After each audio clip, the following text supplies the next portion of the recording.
Quer melhorar a qualidade dos seus vídeos e não sabe como? Um passo importante é escolher o equipamento certo para você.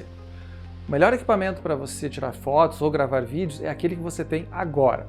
Um equipamento melhor não vai tornar você mais criativo e a sua criatividade não tem limite independente do equipamento que você tiver à disposição. Mas, se mesmo assim você quer investir em mais qualidade, melhor fazer a escolha certa. E é o que a gente vai ver nesse vídeo. Então, vamos lá!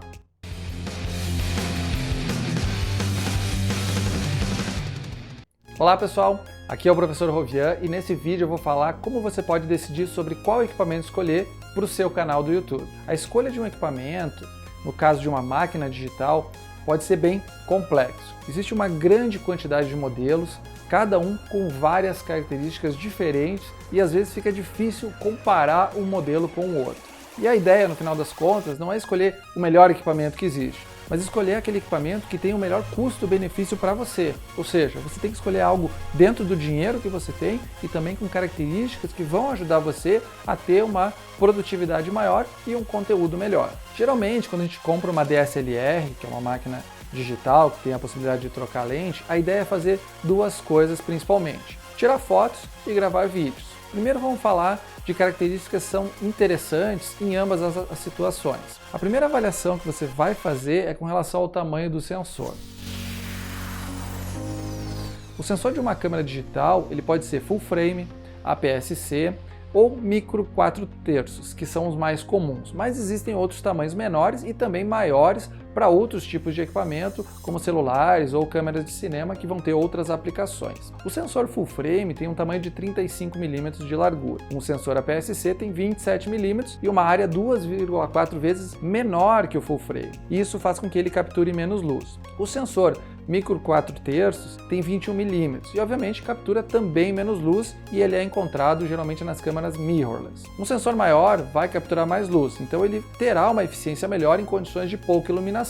Se a situação de iluminação for adequada, provavelmente você não vai nem conseguir notar a diferença nas fotos de cada um desses equipamentos, desde que você consiga manter o ISO bem baixo. Vamos ver um exemplo. Nessa imagem você vê fotos com equipamentos com sensor micro à esquerda, APS-C no centro e full frame na direita. Você pode ver que com um valor de ISO de 200, as três imagens são muito similares em nitidez, com pequena alteração de contraste, que pode ser facilmente ajustado na pós-produção. Em seguida, a gente tem as mesmas fotos com ISO 1600, e aí a gente já começa a perceber um pouco de ruído na imagem com o sensor micro bem à esquerda. E por fim, temos as imagens com ISO 12800, e aí a gente percebe que a imagem da câmera full frame continua bastante nítida e com pouco ruído. Essa é a diferença de um sensor full frame para outros sensores menores e que capturam, obviamente, menos luz por centímetro quadrado do sensor. Então, sua primeira decisão é justamente escolher o tamanho do sensor que você quer na sua máquina digital. Lembrando, quanto maior o sensor, maior o preço do equipamento. No geral, você quer comprar uma máquina fotográfica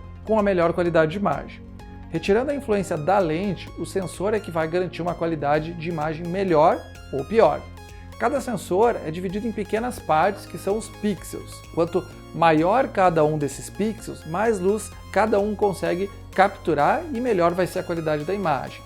Então vamos entender como o tamanho do pixel muda em relação às outras variáveis do equipamento. Quanto maior o sensor, maior pode ser o tamanho do pixel, mas mais luz ele captura e melhora a qualidade da imagem, inclusive em ISOs mais altos. Por isso que o sensor full frame tem uma qualidade melhor também. Então, como ele é maior, ele tem um pixel maior e, por si só, tem uma resolução, uma qualidade, na verdade, melhor. Quanto maior a resolução da câmera, por exemplo, 18 megapixels, 20 megapixels, 24 megapixels e assim por diante, menor vai ser o tamanho do pixel. Ou seja, se você aumenta a resolução, tem que diminuir o tamanho do pixel justamente para caber mais pixels dentro desse mesmo tamanho de sensor. Então, nem sempre é bom ter uma resolução alta, porque acaba diminuindo o tamanho do pixel. Para a gente ter uma ideia, o tamanho do pixel da Canon 6D, que é full frame, é de 41 micrômetros quadrados.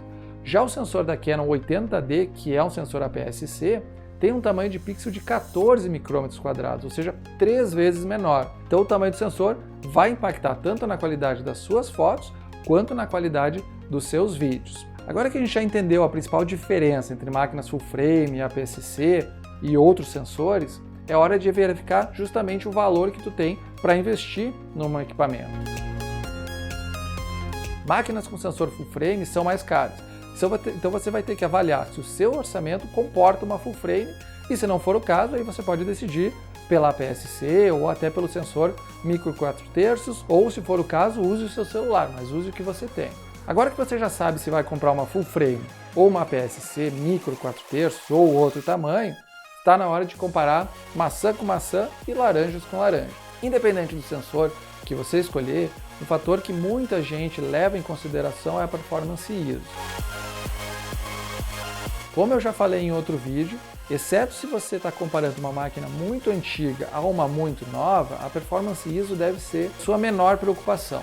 A evolução da tecnologia é muito lenta quando a gente fala de desempenho ISO.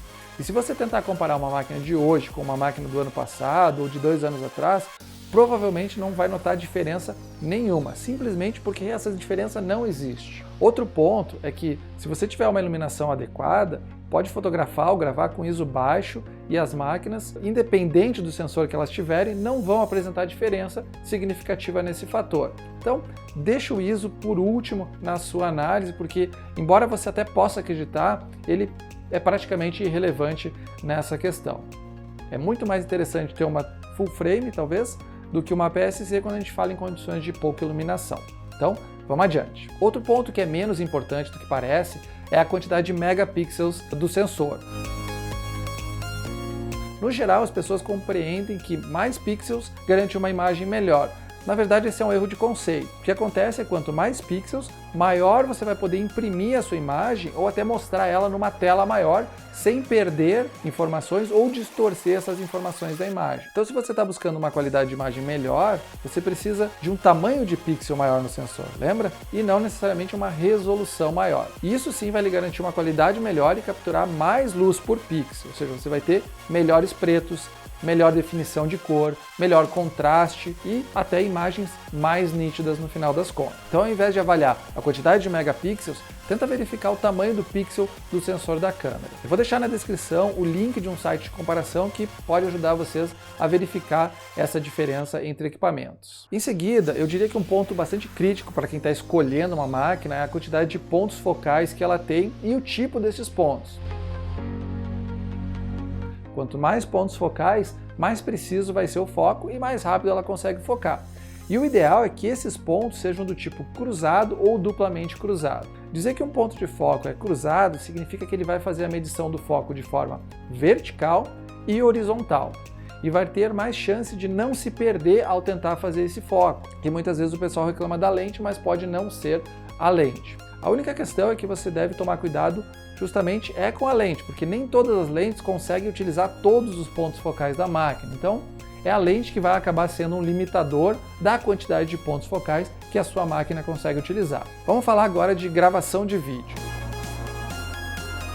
Se você vai utilizar a sua câmera principalmente para gravar vídeo, então existem algumas características que são definitivamente específicas para esses casos e que você tem que buscar na sua máquina. O primeiro, e que eu considero o mais importante, é o foco contínuo, enquanto você grava o vídeo. Isso permite que você possa se mover para frente, por exemplo, certo? E a máquina vai conseguir manter o foco em você. Então essa é uma característica indispensável. Então eu recomendo que você não abra mão dela se o seu objetivo for gravar vídeo. Um segundo fator em relação à câmera para vídeo é o visor que gira. Isso vai facilitar muito a sua vida, principalmente quando você estiver fazendo algum tipo de vlog ou precisar garantir que você e o fundo estão enquadrados de uma maneira adequada. Em terceiro, é a entrada para microfone, principalmente se você costuma fazer vlog em lugares muito movimentados ou até gravar vídeo onde existe uma grande quantidade de barulho.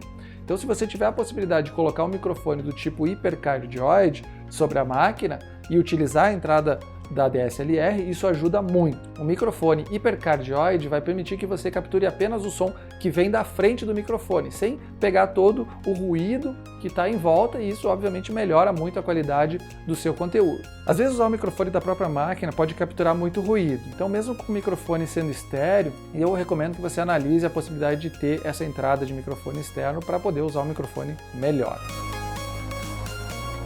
Um dos pontos mais importantes quando você grava um vídeo é a qualidade da imagem que você consegue capturar. Embora não seja um assunto tão simples, eu vou tentar ser bastante objetivo. Quando você avalia a qualidade do vídeo, você deve prestar atenção em 4 fatores principais: a resolução do vídeo, a taxa de quadros, a taxa de bits e a compressão do arquivo. O primeiro e mais simples é a resolução.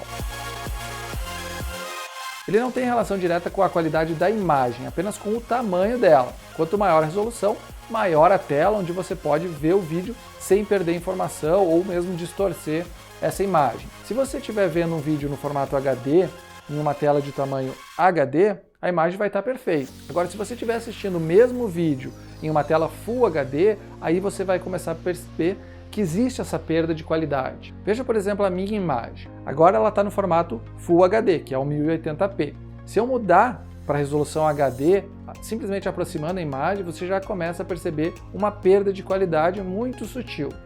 Mas obviamente isso depende do tamanho da tela que você está assistindo. Se você estiver vendo esse vídeo no celular, talvez nem consiga perceber essa mudança de qualidade, também em função da resolução da tela do celular. Em segundo, a gente tem a taxa de quadros. Você deve conhecer como 24 frames por segundo, 30 frames por segundo, 60 fps, 120 fps e assim por diante. A quantidade de frames na gravação do vídeo vai ser útil quando você quiser utilizar a câmera lenta e só para isso. No geral, os filmes que a gente vê no cinema e na TV utilizam 24 frames por segundo. Alguns canais utilizam 30 frames por segundo. E a gente vai ter 60 frames só em jogos e acima desse valor também. Então por que buscar uma câmera que tenha 120 frames por segundo, por exemplo? Na verdade é porque com 120 frames por segundo você pode diminuir a velocidade do seu vídeo em até 80%. E isso vai dar um efeito muito legal de câmera lenta. Se você tem uma câmera que filma em 60 fps, você pode diminuir a velocidade em 60%. Mas se você tiver uma câmera que filma apenas em 24 frames ou 30 frames, não vai conseguir colocar em câmera lenta sem deixar um movimento estranho reduzindo essa velocidade. Então, deixa eu tentar mostrar um exemplo de câmera lenta para vocês. Esse é um exemplo de vídeo que foi gravado a 60 frames e a sua velocidade foi reduzida para 40%. Se eu pegar um vídeo que foi gravado em 30 frames e tentar reduzir para 20% da velocidade, fica muito estranha a imagem, como vocês podem perceber. Então esses são os efeitos que vocês podem criar. Ele não tem necessariamente relação com a qualidade da imagem diretamente, mas sim se vocês quiserem utilizar o efeito de câmera lenta. Infelizmente a câmera que eu tenho é 80D e ela não grava em 120 fps, mas bem que eu gostaria. Em terceiro, e um dos fatores mais importantes em relação à qualidade de vídeo, é a taxa de bits, ou bitrate. A taxa de bit é a quantidade de informação que existe em cada pixel do vídeo, e ele que vai influenciar significativamente a qualidade do vídeo de vocês. Então, de forma simples, quanto mais bits em cada pixel, melhor a qualidade. Porém, quanto maior a resolução, maior a taxa de quadros e maior o bitrate, maior o tamanho do arquivo. E é aí que entra a compressão, que é o nosso quarto fator de qualidade de vídeo. A compressão do vídeo é feita por um programa que diminui a quantidade de informação no arquivo como um todo, o que diminui, obviamente, o tamanho do arquivo, mas também pode diminuir a qualidade da imagem que foi gravada. O codec, como é chamado esse software de compressão, vai eliminar dados que são desnecessários e vai tentar manter aqueles que são importantes para manter a qualidade geral do vídeo. Com relação ao código, você não tem muito o que fazer, pois ele já vem definido dentro da máquina. Já para a taxa de bits é diferente, você tem que buscar uma câmera com a maior taxa de bits possível. A regra geral é, quanto maior a taxa de bits, melhor, pois isso que vai garantir uma qualidade maior, por exemplo, de profundidade de cor nas suas imagens. Alguns podem dizer que isso é uma simplificação da qualidade de um vídeo, e na verdade é, mas outra hora a gente pode entrar em detalhes sobre esse tema e aí a gente se aprofunda um pouco mais no assunto. Outro fator que eu considero importante é a duração da bateria. Você não quer ter que ficar carregando várias baterias com você, então deve avaliar justamente quanto tempo dura uma bateria para fotos e também para gravação. E eu diria que esse fator é menos importante quando a gente grava no estúdio, aí você pode comprar uma fonte que substitui a bateria e ligar na tomada. Eu tenho uma e realmente vale muito a pena. E para foto, geralmente uma bateria dura bastante tempo. Mas para vídeo pode ser um problema, porque no geral uma bateria pode durar entre 1 e 2 horas. Então se você for gravar fora de casa e quiser ao mesmo tempo tirar foto, você tem que estar preparado com pelo menos mais uma bateria de reserva, se não até outras. Bom, pessoal, existem outras características que podem sim influenciar na sua decisão sobre um ou outro equipamento, mas elas são muito específicas do que você vai fazer com a máquina e para que você vai utilizar o equipamento. Por exemplo, se você é um fotógrafo de vida selvagem ou de esportes, com certeza uma característica importante para você é a quantidade de disparos por segundo que a máquina consegue fazer. Quanto mais, melhor. Então, para simplificar, eu vou deixar uma lista abaixo com a descrição de cada característica para vocês darem uma olhada e decidirem o que é mais importante para vocês e assim conseguirem comparar os diferentes equipamentos e, obviamente, encontrar aquele que é adequado para vocês. Agora, se você viu esse vídeo, analisou suas alternativas e ainda tem dúvidas sobre qual equipamento escolher, coloque suas dúvidas nos comentários, eu vou tentar responder para todos vocês da melhor forma possível, beleza? E se gostou do vídeo, compartilhe com outros que podem estar com a mesma dúvida, deixe o like, se inscreva no canal e habilite as notificações. Um grande abraço e até o próximo vídeo.